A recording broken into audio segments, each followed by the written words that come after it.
Oh, I do so like a good history lesson. Penned as a history simulation game, Nobunaga's Ambition is set in 1500 Sengoku-era feudal Japan. Literally the age of civil war, it's not necessarily a period that students of the Tudors and the Romans may be aware of, but a fascinating one it certainly is. Nobunaga was a powerful daimyo, a sort of noble or lord, whose ambition was to unite the whole of Japan towards the end of this feudal period of Japanese history. Up until this point, the Emperor of Japan was little more than a ceremonial leader, with the land being broken up into warring shogunates, not dissimilar to Saxon Age Britain or the city-states of early modern Italy. It's not my job to attempt to sum up large swathes of human history in one paragraph, though. I encourage you to read up on it yourself. In the game, you control a daimyo of your choice to try to unite the whole of Japan under one rule: yours.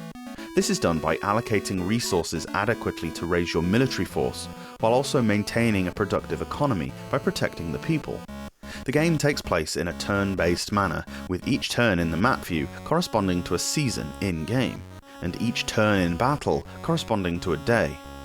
Keeping a successful state is only a part of the task, of course.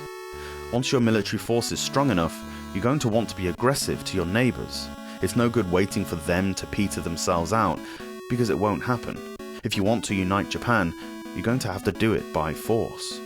In battle, you can defeat the enemy in a number of ways: straight up destruction of their armies, forcing a retreat, or outlasting them. When not in battle, you can send your samurai, a kind of second in command, into other fiefdoms to scout or spy. You can steal resources or even peasants from other daimyo, expand your cities, or even create non-aggression pacts and inter-regional marriages between states. There's a hell of a lot going on, and without the manual, you're going to be very confused. At the end of the day, though, it's a conquer-all ambition Nobunaga had, so if in doubt, train your armies up. If you treat your land and its people as a soldier factory, the game becomes more winnable.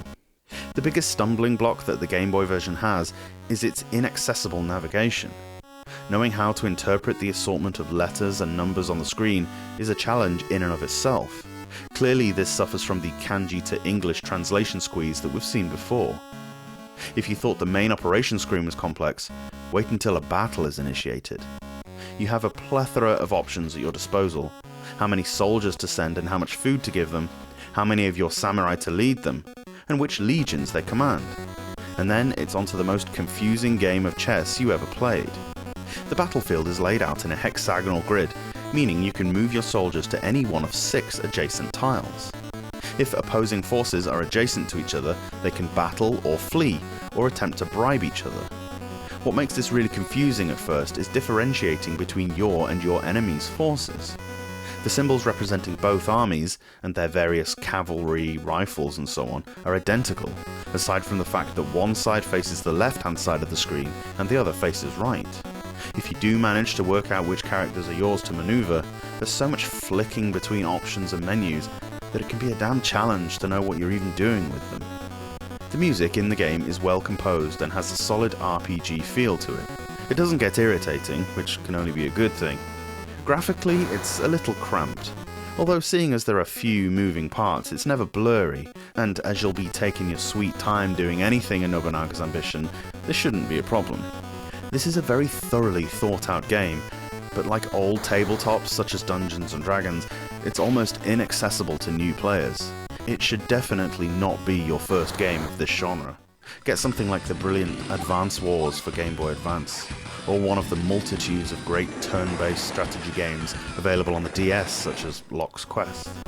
These have in-game tutorials for a few levels, where some wizard or otherwise know-it-all guides you through the first few stages. This one has none of that. If you're going to buy Nobunaga's Ambition, and if you're a strategy game aficionado, I wouldn't recommend against it by any means. Make sure it has the manual with it, and learn it off by heart, because else you're going to be looking at that thing more than you're looking at your Game Boy.